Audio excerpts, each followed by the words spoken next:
Hoje vamos ver sobre ventilação mecânica. Aqui a gente tem uma imagem do sistema respiratório e a sua constituição.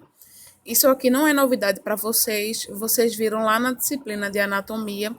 Então, gente, o sistema respiratório, né, como a gente sabe, é o conjunto dos órgãos que são responsáveis pela absorção do oxigênio do ar, né, pelo organismo e da eliminação do gás carbônico que é retirado das células.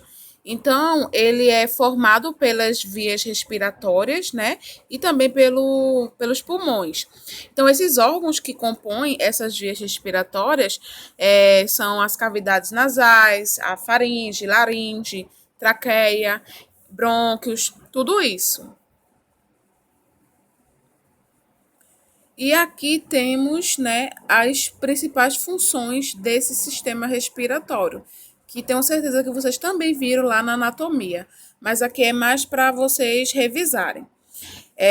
Umedecer, né, as secreções mucosas e serosas, aquecer vasos sanguíneos, proteger, né, a questão do malte e das células de defesa e também realizar as trocas gasosas, né, através do pneumócitos. Então, gente, tem três passos, né? No sistema respiratório, que é a oxigenação, a ventilação e a perfusão. Quais as diferenças entre esses três? Em relação à oxigenação, né? A manutenção de níveis de O2 no sangue arterial, certo? E muita gente confunde a diferença entre ventilação e perfusão. Muita gente acha que é a mesma coisa, mas não é. Então, qual a diferença básica? Então, a ventilação, gente, vai ser o quê? A entrada e a saída de ar dos pulmões, né? Então, ela possibilita a entrada do ar vindo do meio ambiente, né? Que é rico em oxigênio, e sua chegada até onde? Até os alvéolos pulmonares, né?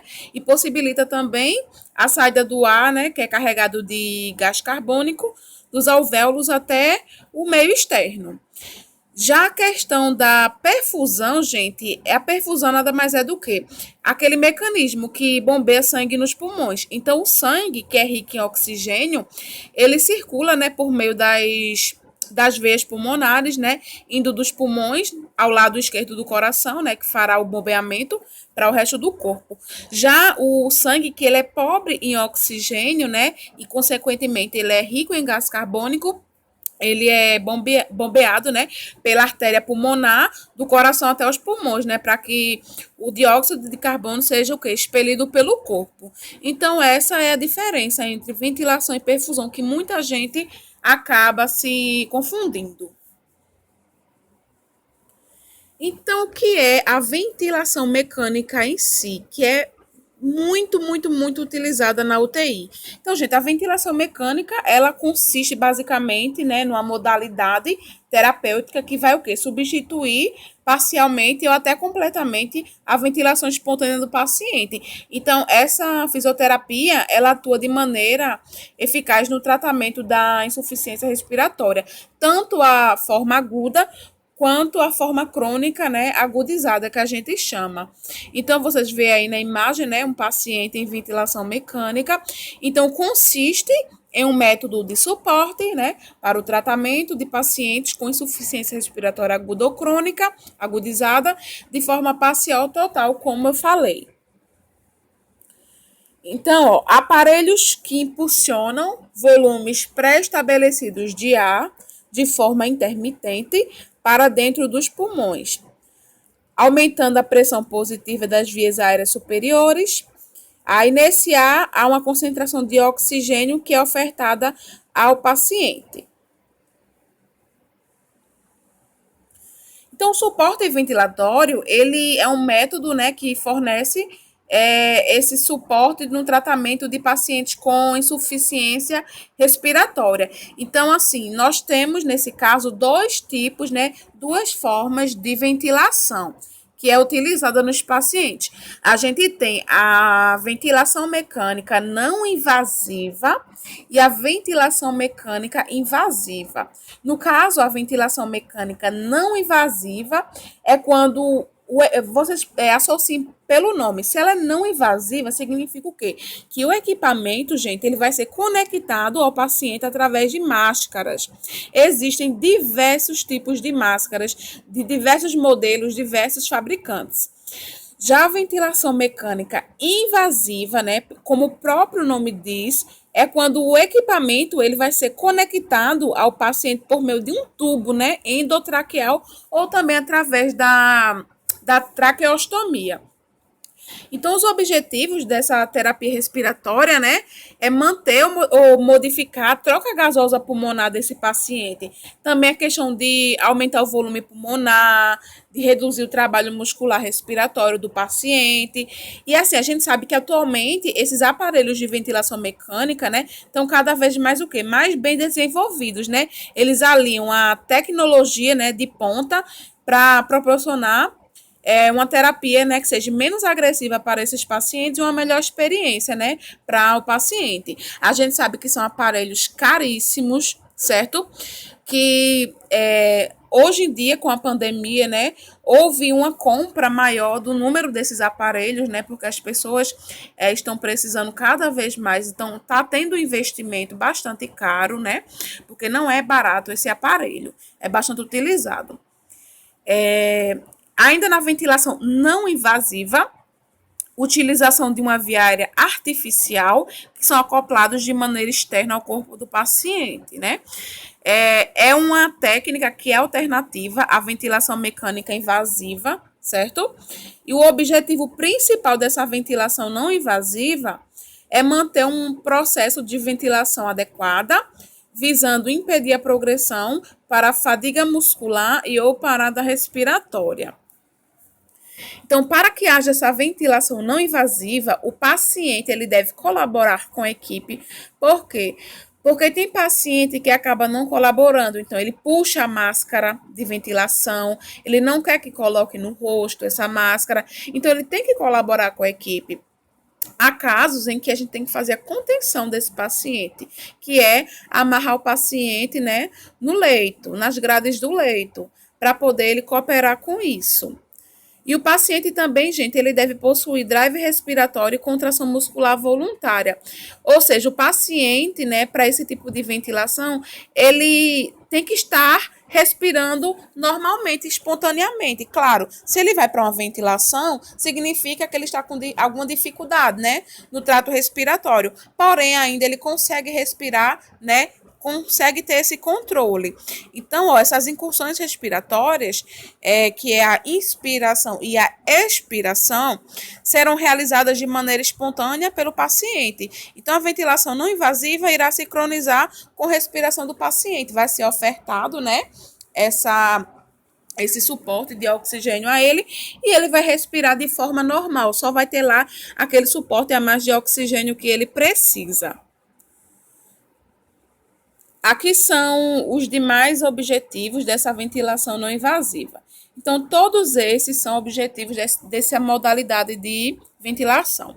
Então, ó, diminuir trabalho respiratório e repouso parcial da musculatura respiratória, melhora da troca gasosa, reexpansão pulmonar e aumento da ventilação alveolar, manutenção e melhora dos volumes e capacidades pulmonares, diminuição da dispneia, redução da necessidade da realização de intubação orotraqueal, que muitas das vezes podem ser evitadas, né, essa intubação, né, no caso da modalidade dessa ventilação mecânica invasiva, é através de uma não invasiva. Então, muitas vezes, se a gente opta por uma não invasiva, a gente pode, com certeza, deixar de submeter o paciente a um procedimento de risco. E redução da mortalidade, porque, com certeza, a ventilação invasiva traz mais riscos, né?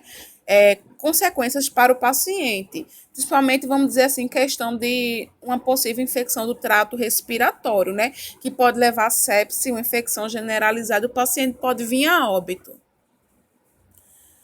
Em relação à escolha da ventilação não invasiva, a gente tem que levar em consideração melhor adaptação ao rosto do paciente, como eu falei anteriormente, existem diversos modelos, né, de máscaras que podem ser utilizados. Então, tem que pegar aquela que se adequa ao rosto do paciente. Tem a questão também do menor vazamento de ar, porque tem máscaras que não são tão eficazes. Elas existem, são utilizadas, mas não são tão eficazes, certo? Quando tem aquela máscara que é mais acoplada ao rosto e não há vazamento de ar, ela oferta uma maior oxigenação. Escolher dispositivo que não causem compressão facial no paciente. Então, tem que ficar atento, né, para justamente não causar aquelas lesões, né, faciais no paciente. E aqui são alguns dos milhares de modelos que existem no mercado, né, nos hospitais e tudo mais. Os tipos de máscara. A gente tem a máscara nasal, essa que está na primeira imagem. Tem a máscara oronasal ou facial. Tem a máscara facial total, né, que é chamada também de full face. E capacete, né, ou escafandro. Então, tudo isso, gente, são modelos de máscaras que são disponíveis no mercado.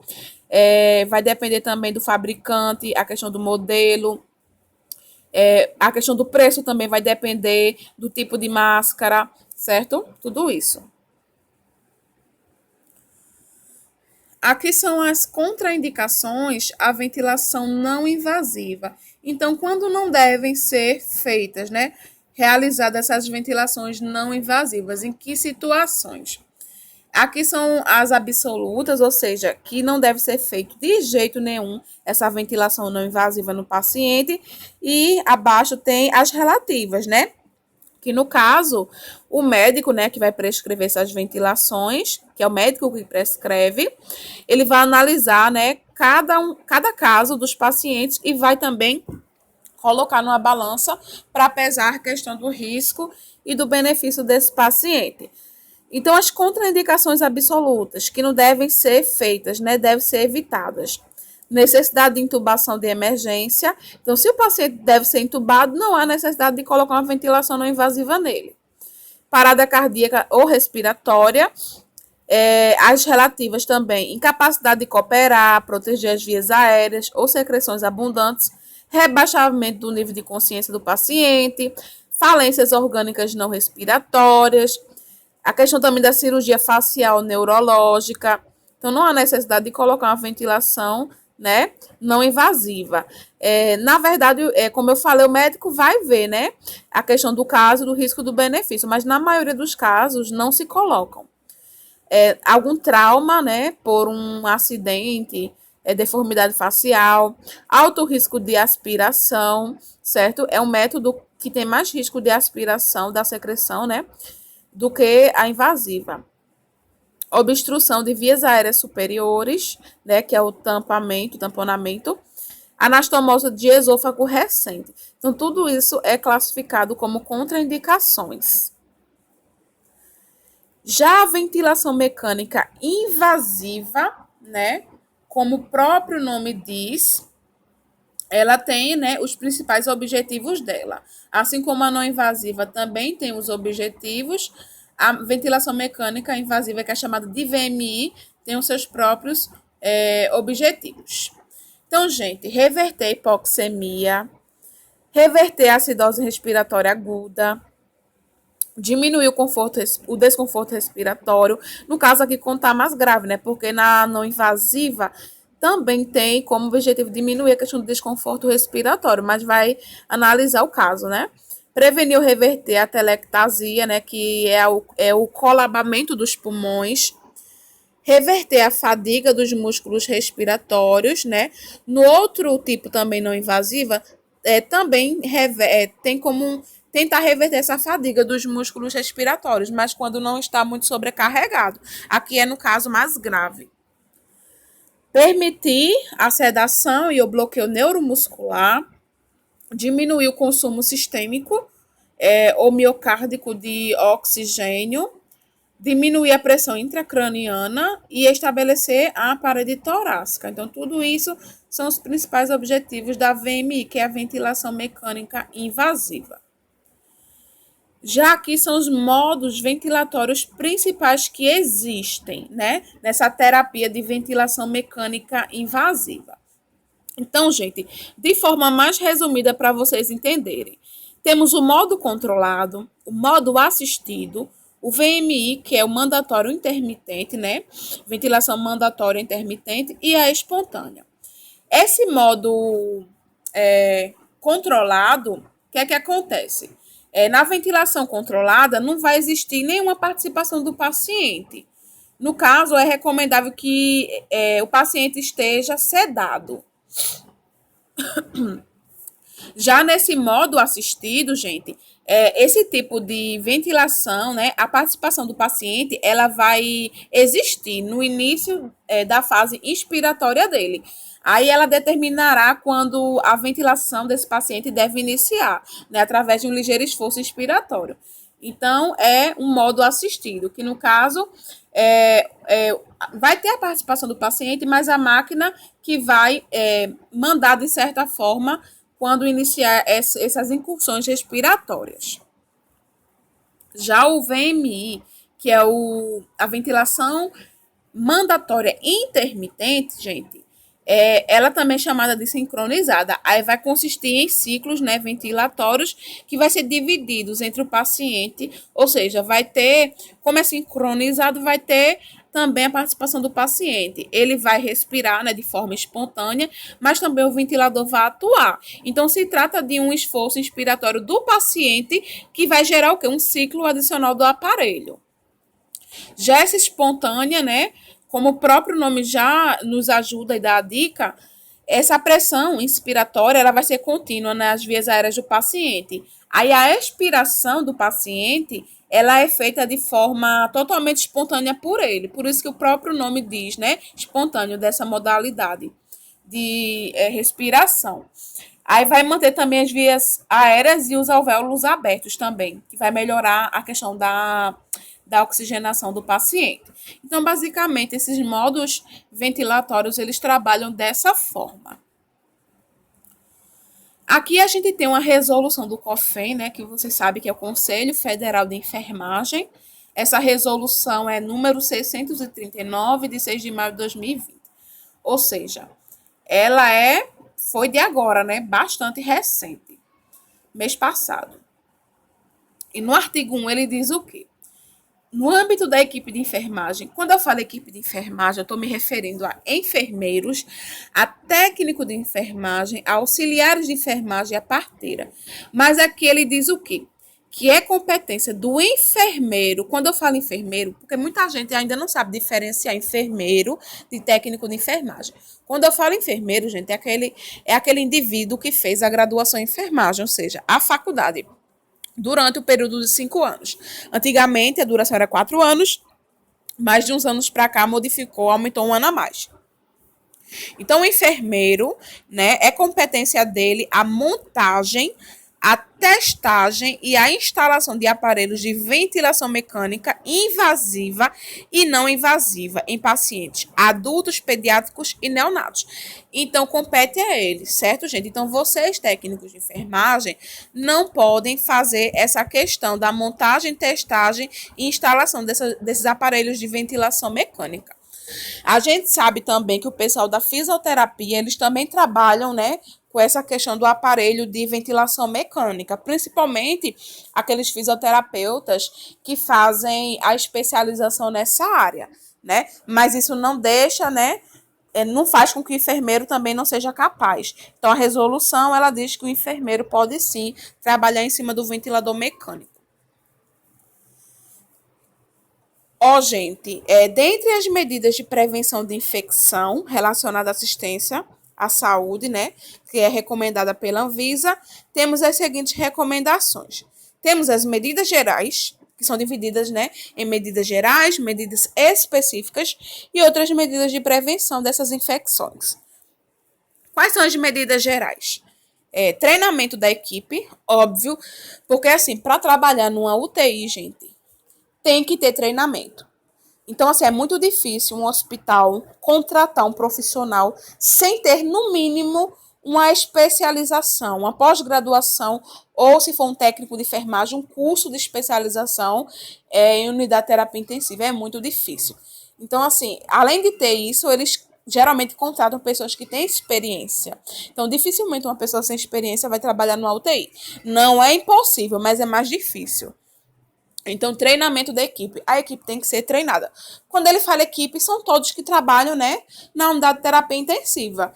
Enfermeiros, técnicos, fisioterapeutas, médicos, tudo, gente. Todos eles. Higienização das mãos. A gente viu lá, né? Vocês viram lá na disciplina de fundamentos, né? O método correto de higienização simples da mão, porque existe também higienização, né, cirúrgica das mãos. Então, assim, vocês estão vendo também durante essa pandemia a importância de saber essa higienização correta das mãos. Então, assim, não só para a área da saúde, em todas as áreas da nossa vida, mas como a gente trabalha na área da saúde, gente, é importante saber essa higienização correta das mãos, né? Para quem trabalha, independente se é posto de saúde, se é hospital, UPA, SAMU, seja o que for. E aqui são as medidas específicas, né? Então, a gente pode se resumir a essas principais medidas. Manter decúbito elevado, né, no grau de 30 a 45. Adequar diariamente o nível de sedação e teste de respiração espontânea do paciente, aspirar a secreção subglótica rotineiramente, fazer higiene oral com antissépticos, fazer uso criterioso de bloqueadores neuromusculares, utilizar preferencialmente ventilação mecânica não invasiva, né? Claro, quando possível. Cuidados com o circuito do ventilador, indicação e cuidados com os umidificadores, indicação e cuidados com o sistema de aspiração e evitar a extubação não programada, né, de forma acidental ou reintubação. Extubação, gente, não tem um processo de intubação que o médico vai intubar o paciente, colocar vamos dizer assim, o cano dentro, né, da cavidade oral dele. Então, assim, a extubação seria a retirada desse tubo, desse cano, certo? Então, tentar evitar ao máximo, porque pode acontecer, sim, acidentalmente, desse tubo sair. E quanto mais a gente faz a reintubação, a gente não, médico, né? Eu falo a gente é a questão do profissional de saúde responsável, porque quem faz a intubação é médico, é procedimento privativo do médico. Então, quanto mais esse paciente, ele é reintubado, mais risco de infecção para ele. Então, tudo isso são medidas, né, que visam diminuir ao máximo possível essas taxas de infecções que são tão comuns na UTI, que é uma das principais causas de morte do paciente. Às vezes o paciente vai para a UTI com determinada doença, mas ele não morre daquela doença, e sim de uma infecção, né, que foi adquirida naquele ambiente.